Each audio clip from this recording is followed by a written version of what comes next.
बिस्मिल्लाहिर्रहमानिर्रहीम। साथी दोस्तों अस्सलाम वालेकुम। दोस्तों अज 5 जुलाई है। सावणी की बुध जका है उन शुरुआत थी चुकी है। इन सिलसिले में असां नगर पार्क की विज़िट कई है, जैमें ही भोडेसर की मस्जिद जगह है उन वट मौजूद आहियूं। जेका ये लिखन था तो महमूद शाह ठाराई हुई 1505 हिजरी ईस्वी में ठही है। अच्छा, महमूद शाह वो माण्हू हो जो काबिल खां आयो जे सोमनाथ मंदर जो हिंदुस्तान में हो उनके फतेह करण के लाइ सो हितां उन लांघाव थो उन हिन मस्जिद के 1505 ईस्वी में ठारायो है। अच्छा, सावणी की बारिश जे करे जेके माना विज़िटर हिते ईंदा आहिनि पंहिंजो हिन में नगर पार्कर में तो उहे लाज़मी हीअ मस्जिद विज़िट कंदा आहिनि।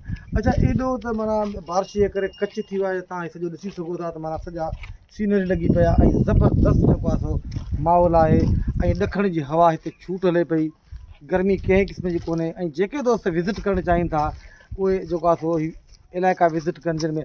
अच्छा, हीअ मस्जिद जेका आहे सा मतिलबु जीन मंदरु जेको आहे न उन जे टाइप जी ठहियलु आहे, छो जो हीअ मस्जिद उन वक़्तु 1505 ईस्वी में जॾहिं ठही हुई त उन में हिते जेको आहे सो जीन मंदर जा माण्हू रहंदा हुआ। ही शाह फ़नकार जेको पाण चऊं या फ़न जेको तामीर जेका आहे उहा जीन टाइप जी आहे।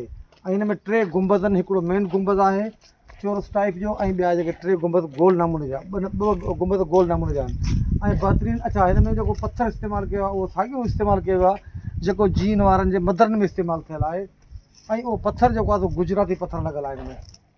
अचो तव्हांखे विज़िट करायूं, हलो तव्हां इहे ॾेखारियो दोस्तनि खे। हीअ मस्जिद आहे ॻाढ़े कलर ॻाढ़े टाइप में जेको आहे ठहियलु आहे। हिन में उहो साॻियूं पथर इस्तेमालु कयो आहे। हिते जा जेतिरा मंदर ठहियल आहिनि जेके जीन मज़हब जा माण्हू जेके हिते रहंदा हुआ उन्हनि जा मंदर जेके जे टाइप में ठहियल आहिनि, मस्जिद बि उन ई टाइप में ठहियलु आहे।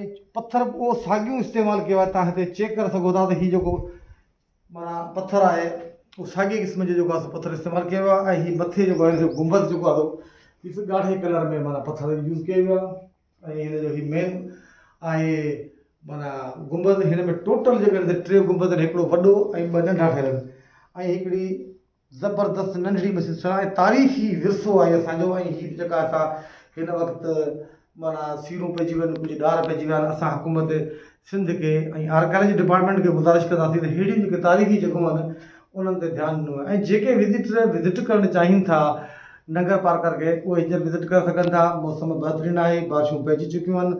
अॼु बारिश किथे किथे थर पार्कर में पई आहे, पर घणी जेका आहे सा विच सिंधरी हली वई आहे।